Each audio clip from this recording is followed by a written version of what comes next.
Sir Atif Aslam के हवाले से बताइए, इंडियन शोज जो वो कर रहे हैं दोबारा से यूएसए में, उसके हवाले से आपके पास क्या अपडेट्स हैं? यार मुझे बड़ी हैरत हुई वो उनके तो वो जून ही रिंग थी आतिफ असलम साहब के वो इस सूरत हाल में 6 सितंबर योम दिफा उनको कोई बताए कि 6 सितंबर जो है इसका मतलब क्या है डिफेंस डे का। डिफेंस डे शहीदों की कुर्बानियों का दिन है। उन शहीदों की कुर्बानियों का जिनकी वजह से आज ये मुल्क कायम है और हम इसमें आज़ाद ज़िंदगी गुजार रहे हैं, जिसके आतिफ असलम शहरी हैं और उनका पूरा ख़ानदान यहाँ का मकीन है। और ये जो डिफेंस किया था, ये इंडिया का डिफेंस किया था। इंडियन फ़ौज ने और भारत ने जब हमला किया था पाकिस्तान पे, ये उसका डिफेंस था। पाकिस्तान की जानब जी। से।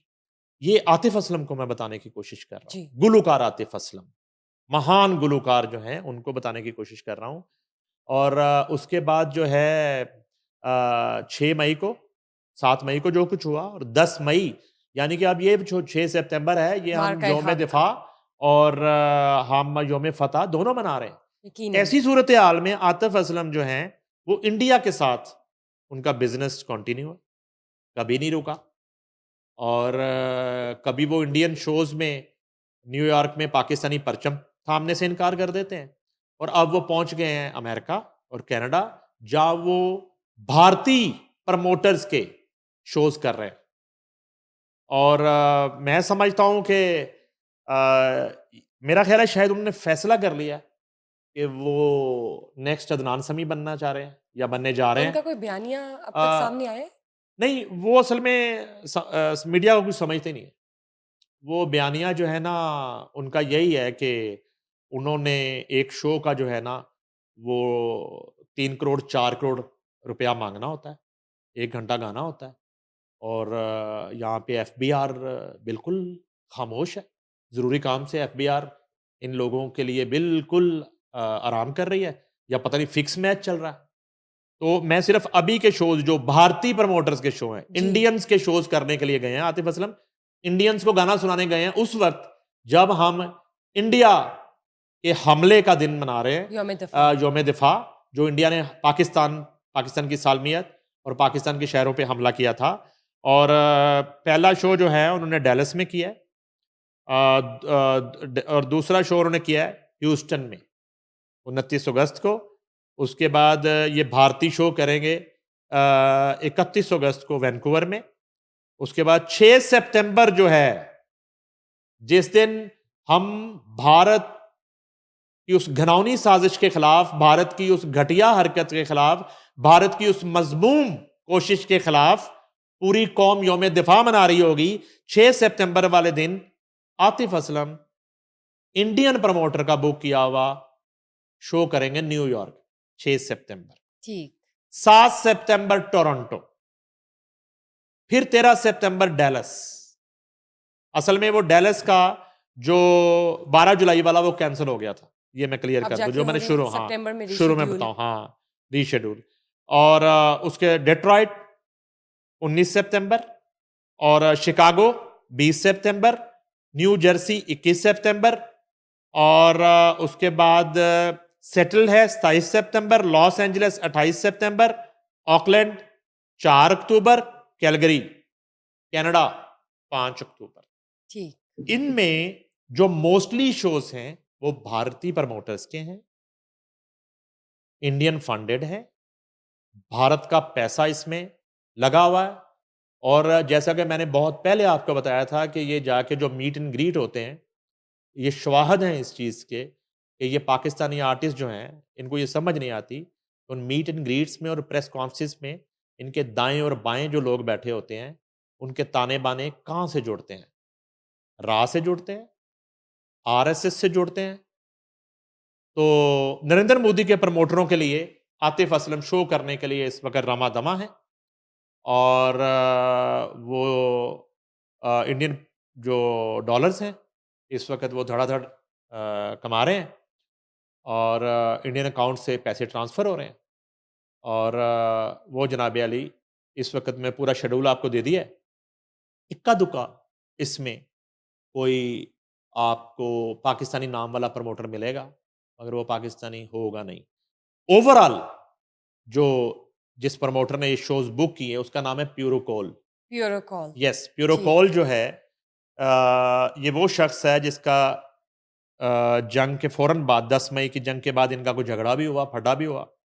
फिर थर्ड पार्टी ने मामलात जो है इनके पैचअप करवाया। थर्ड पार्टी कौन हो पैचअप सकती है? वो भी इंडियन ही है, ठीक है। वो भी इंडियन ही है, क्योंकि इंडियन की बात जो है आतिफ बड़े उनको आराम से समझ आती है।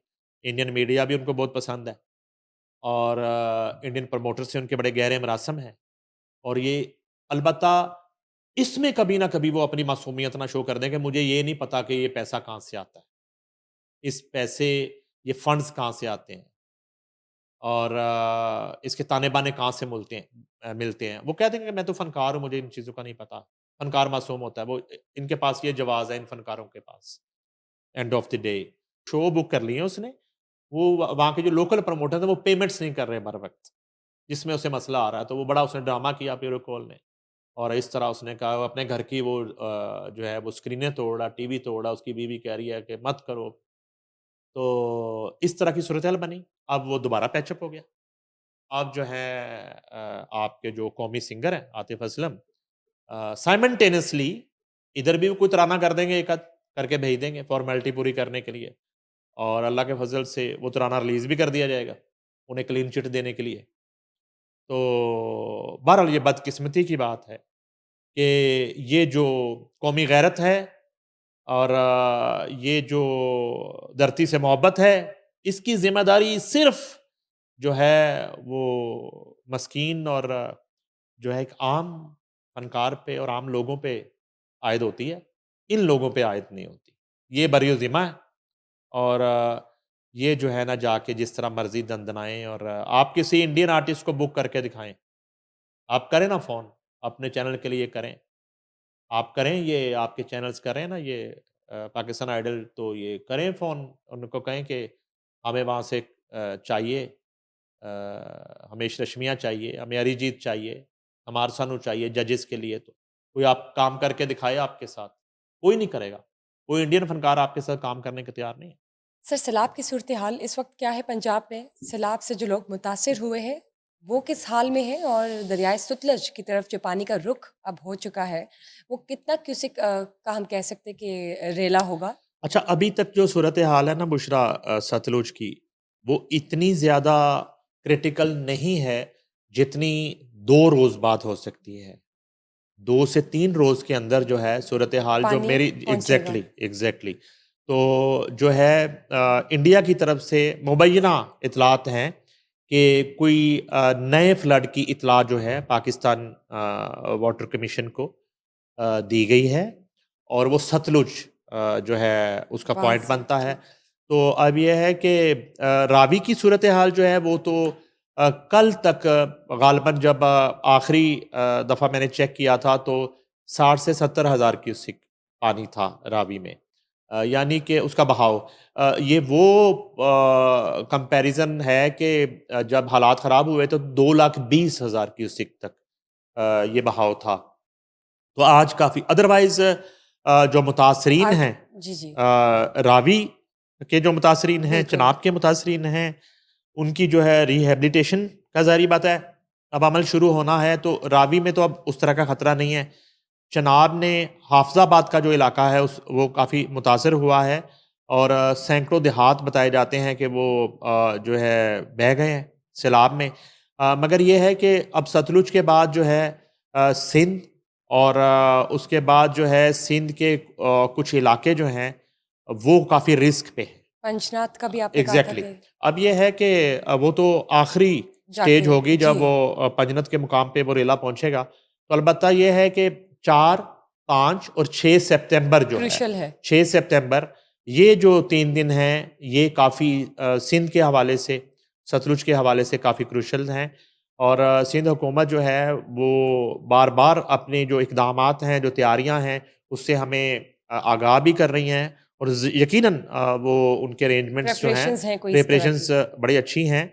अल्लाह करे कि उनकी जो तैयारियाँ और प्रिपरेशंस हैं, वो काफ़ी हों उस रेले को संभालने के लिए और कम से कम नुकसान नुकसान के हो। हवाले से। इधर सूरत हाल अब ये है पंजाब में कि वज़ीर आला पंजाब जो हैं वो दौरा जापान के आने से बाद आपने देखा कि वो फ़ील्ड में ही हैं तब से, और आखिरी ख़बरें आने तक वो जंग में थे, और जंग में जो मुतासरा कैंप्स हैं और मुतासरा जो इलाके हैं उनका दौरा कर रही हैं, और ख़ास तौर पे ज़्यादा उनका फ़ोकस जो है वो इंतज़ामात और इक़दामात के हवाले से है कि जो स्ट्रैटेजी उन्होंने बनाई है तमाम मुतासरीन के हवाले से, मुतासरा इलाकों के हवाले से, रिहैबिलिटेशन के हवाले से, क्या उस पे अमल दरामद हो रहा है? अदरवाइज़ देखें, वज़ीर आला पंजाब जो है, चीफ़ एग्ज़ीक्युटिव है वो सूबे की, उन्होंने जाके कोई वहाँ से टैंक से पानी निकालना उनका काम नहीं है। मगर ये है कि आप सुपरवाइज़ सुपरविज़न और जी, एक बिल्कुल जाके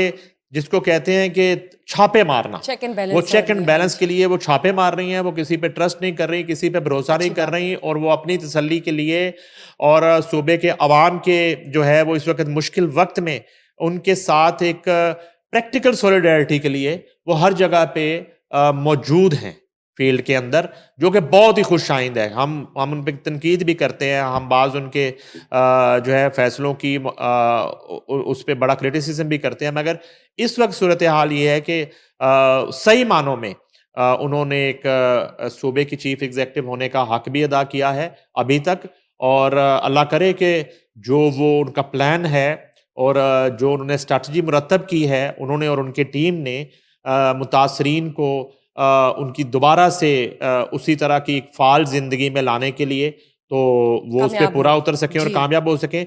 मगर ये है कि पंजाब से अब जो है वो ख़तरात काफ़ी हद तक जो है सैलाब के वो टल गए। ज़बरदस्त और हमारी दुआ भी ये है कि जो बाकी इलाकों में खतरा इस वक्त मंडला रहा है वो कम से कम हो, नुकसान उसमें उस जगह पर कम से कम हो और जो प्रिपरेशंस गवर्नमेंट कर रही है उस पर वो पूरा उतरे।